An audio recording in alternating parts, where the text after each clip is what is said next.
23 जून को पटना में महागठबंधन की बैठक होने वाली है। अलग अलग प्रदेशों के बड़े नेता पटना पहुंच रहे हैं। आरजेडी कार्यालय के बाहर एक पोस्टर लगा हुआ है और ऊपर में हम आपको फोटो दिखाना चाहते हैं, उन लोगों का नाम भी बताना चाहते हैं जो लोग यहाँ पर आ रहे हैं। अभी तक ये कहा जा रहा है कि लगभग जो विपक्ष के सभी बड़े नेता हैं वो यहाँ पर पहुँच रहे हैं। सबसे पहले जो है ललन सिंह का फोटो आप देख रहे होंगे। ललन सिंह जो जदयू के राष्ट्रीय अध्यक्ष हैं, वो उनका फोटो आप जो है ऊपर में देख रहे होंगे। उसके बाद हेमंत सोरेन है। हेमंत सोरेन यानी कि झारखंड के मुख्यमंत्री हैं और उनकी जो पार्टी है वो जेएमएम है, यानी कि एक तरह से झारखंड में आदिवासी बहुल क्षेत्र और झारखंड के पूरी राजनीति में शिबू सोरेन और हेमंत सोरेन का एक बड़ा जो है एक तरह से कद है राजनीति में। किधर भी जाने पर जो है वो चुनाव को पलट सकते हैं। उसके अलावा अखिलेश यादव हैं।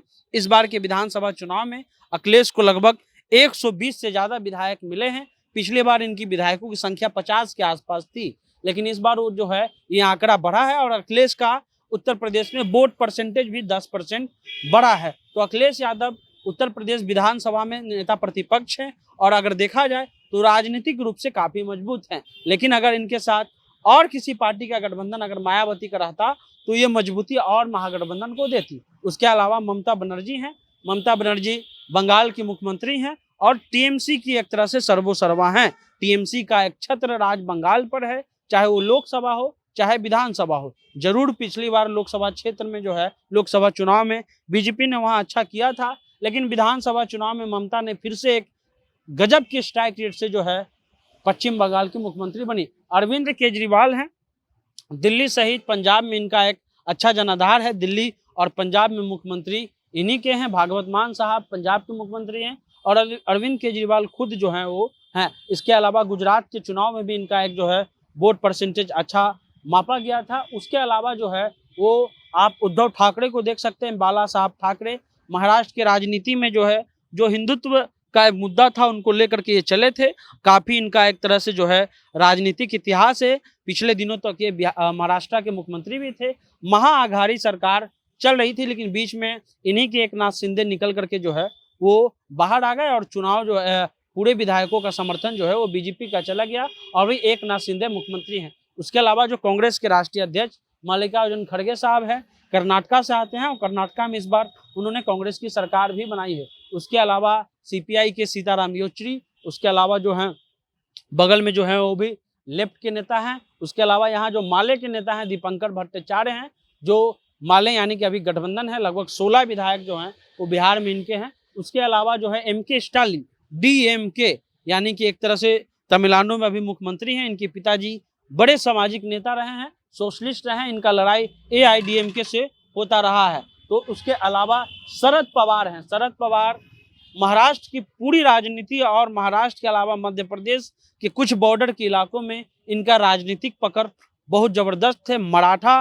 राजनीति के अलावा वहां पर जो दलित वोट बैंक है उसके भी एक बड़े हिस्सेदार शरद पवार हैं और अभी भी इनके पार्टी में लगभग 56 से 57 विधायक हैं। उसके अलावा अब्दुल्ला साहब हैं, फारूक अब्दुल्ला साहब हैं। उमर अब्दुल्ला जो सीएम थे और कभी ये भी सीएम रहे हैं, केंद्र में मंत्री भी रहे हैं और इनके पिताजी का भी एक लंबा इतिहास रहा है। और उसके अलावा राहुल गांधी का फोटो आप देख सकते हैं। पाटलिपुत्र की धरती पर महागठबंधन के आने वाले तमाम नेताओं का राजद परिवार की ओर से हार्दिक अभिनंदन एवं सुस्वागत है। उमेश यादव, भाई अरुण और मनोज यादव इस पोस्टर को लगाए हैं। लेकिन बिहार की राजनीति और देश की राजनीति में इन पार्टियों का कद आप इससे जान लीजिए कि अगर आप उत्तर प्रदेश की बात कर लें तो अगर बीएसपी साथ में आती है तो उत्तर प्रदेश में आराम से जो है वो बीजेपी को डाउन किया जा सकता है। उसके अलावा झारखंड में जो है वो बीजेपी उतनी एक्टिव नहीं है। 2017 से पहले हिंदी पट्टी के जो प्रदेश थे, छत्तीसगढ़, राजस्थान और मध्य प्रदेश को छोड़ दिया जाए, जो उत्तर भारत है उसमें बीजेपी कहीं नहीं थी। 2017 में जरूर उत्तर प्रदेश को जीत करके बीजेपी जो है एक तरह से बड़ा जनाधार बना लिया। अगर ये महागठबंधन के नेता अगर ये वोट भी शिफ्ट कराते हैं तो इस बार बीजेपी को चुनाव जीतना काफी मुश्किल हो जाएगा। लेकिन ऐसे में ये कहा जा रहा है कि जिस प्रकार से महागठबंधन की बाहर की चीजें देखती हैं वो अंदर है नहीं, क्योंकि इसमें कई और पार्टियां हैं जिनका एक आंतरिक लड़ाई है, अपने अपने स्टेट में अलग अलग लड़ाई है। आपको बता दें कि जो कांग्रेस जो है वो बिहार में महागठबंधन के साथ है, वही कांग्रेस जो है वो केरला में जाकर के लेफ्ट से लड़ाई लड़ती है। ये पूरी राजनीति है। बंगाल हो, हर एक प्रदेश में ये स्थिति है। लेकिन 23 तारीख को बैठक होने वाली, उस दिन का भी हम आपको अपडेट देते रहेंगे। आप जनता जंक्शन देखते रहिए।